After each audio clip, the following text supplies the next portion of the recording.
Вот так у меня изначально защищены томаты. Здравствуйте, мои дорогие друзья, гости и подписчики моего канала, садоводы и огородники. В этом видео я дам вам несколько полезных советов по уходу за томатами в поликарбонатной теплице. Те же самые советы и рекомендации можно применять и на томатах, если вы их выращиваете в открытом грунте, то есть вам климат позволяет. Я нахожусь в Московской области, поэтому лучше всего томаты растут у нас в теплице, в условиях теплиц, то есть они отдают максимум урожая. Я выращиваю в основном индетерминантные, то есть высокорослые томаты. Сейчас середина лета, середина июля, и у меня они практически все уже доросли до самой верхней проволоки шпалер, ну практически уперлись в крышу. Я их уже немножко подрезал, сформировал, чтобы они не загибались, поэтому томатики развиваются хорошо. И сейчас очень важно, сегодня сделаем профилактическое опрыскивание, обработку по листу, для того, чтобы защитить томаты, потому что скоро уже и август, росы пойдут, такая влажность наступает повышенная.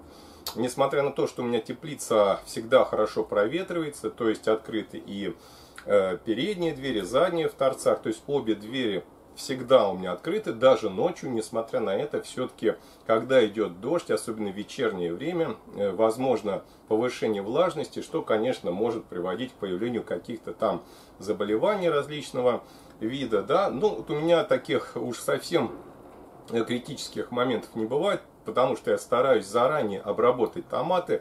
Обрабатывать будем простейшим препаратом, который я уже использую очень много лет. Это безопасный препарат. Но главное знать пропорции, как сколько чего добавить и как смешать с водой. Это все просто. Я вам обязательно об этом расскажу. Ну и, конечно, расскажу вам о том, чем нужно подкормить томаты в этот период, когда нижние плоды уже созревают, да, которые первые появились, завязались.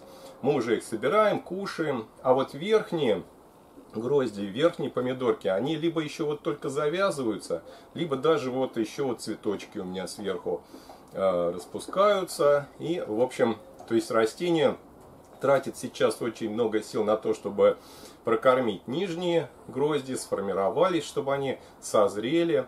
И, конечно, оно старается оставить силы для того, чтобы в дальнейшем, уже ближе к осени, созрели плоды, которые у нас будут располагаться на верхней части растения. Ну и расскажу вам, покажу точнее, как у меня томаты защищены профилактически от заболеваний, от фитофторы и от других заболеваний, которые часто бывают на томатах, различные пятнистости появляются, желтые пятнышки. В общем, также у меня поставлена на каждый томатик защита.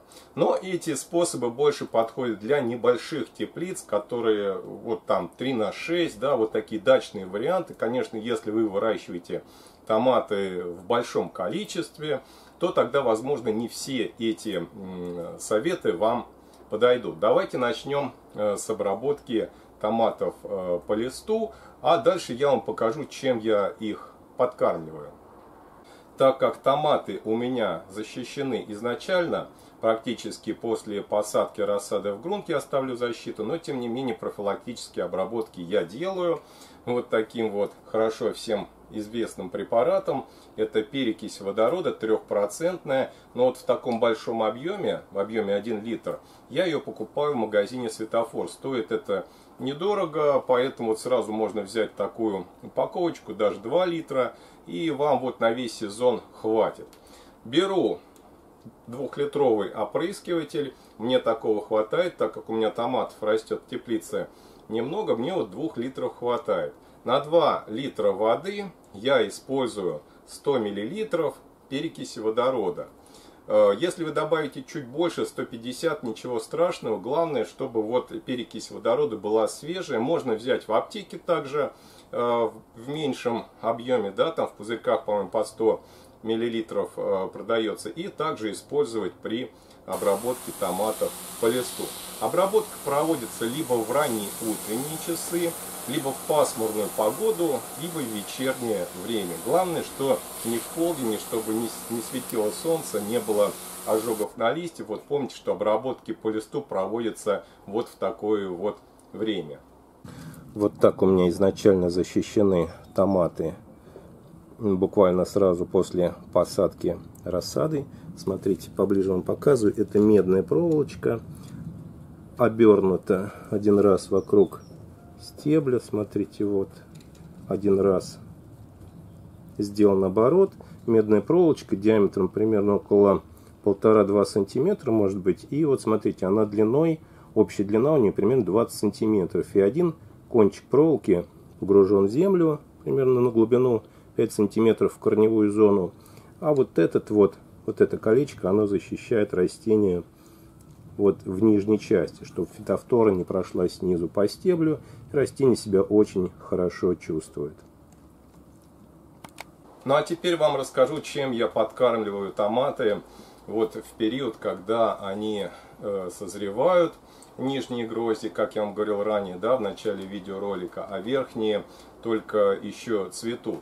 Очень важно в этот период обеспечить растение, ну не только азотом. Азот мы вносили, конечно, в более раннее время, когда мы высаживали рассаду. Вот в первый месяц мы давали азотные подкормки, чтобы разогнать растение, чтобы оно набрало хорошую зеленую массу. А сейчас, конечно, когда формируются плоды, то растению в большей степени нужен калий и фосфор. Вот один из лучших вариантов подкормки растений фосфором и калий будет вот такое вот удобрение. Смотрите, это монокалия фосфат. Корневые подкормки монокалий фосфатом я совмещаю с поливом растений. Как я это делаю? Вечером я хорошо проливаю томаты обычной чистой водой, а на следующий день в утреннее время, либо также вечернее, я добавляю 20 граммов, вот как раз пакетик 20 граммов содержит монокалий фосфата, добавляю в 10 литров воды, в лейку, растворяется очень хорошо и быстро. И вот этим составом, вот этой подкормкой я поливаю примерно, ну скажем так, 5-7 растений вот этим объемом. Потом еще один пакетик беру и также поливаю остальные растения. То есть примерно вот в таком объеме. Такую подкормку я провожу обычно 2 раза. То есть когда вот уже начинают созревать первые плоды, мы их собираем. И вторую подкормку я провожу уже ближе к осени, это в конце августа, когда начинают созревать уже верхние плоды, то есть растению также нужна поддержка, подкормка. И вот калий и фосфор — это как раз те макроэлементы, которые растению нужны в этот период. Также можно провести подкормку монокалий фосфатом и по листу. Для тех, кто хочет быстро насытить растение вот этими макроэлементами, я рекомендую делать уменьшенную концентрацию. При подкормке по листу добавляем уже 10 граммов монокалий фосфата на 10 литров, растворяем воды и таким раствором опрыскиваем растение по листу. Также в период вот его интенсивного созревания плодов, то есть вот в этот самый период можно также сделать подкормочку и по листу. Напомню вам, что подкормка по листу также проводится либо в ранние утренние часы, либо в вечернее время, либо в пасмурную погоду. То есть тогда, когда нет палящего солнца, чтобы капельки воды на листьях не превратились в маленькие линзочки, а потом, чтобы вы удивлялись, а что это за пятнышки какие-то там у меня на листиках томатов появились, начинаете думать, что это какие-то там заболевания. На самом деле это просто ожоги от того, что сформировался капелька воды на листе и солнышком как бы линзочка такая, и получается повреждение листа с помощью капелек воды. Вот помните про этот момент. Всем большое спасибо за просмотр. Надеюсь, что данное видео было вам интересно, а самое главное полезно. Хороших вам урожаев!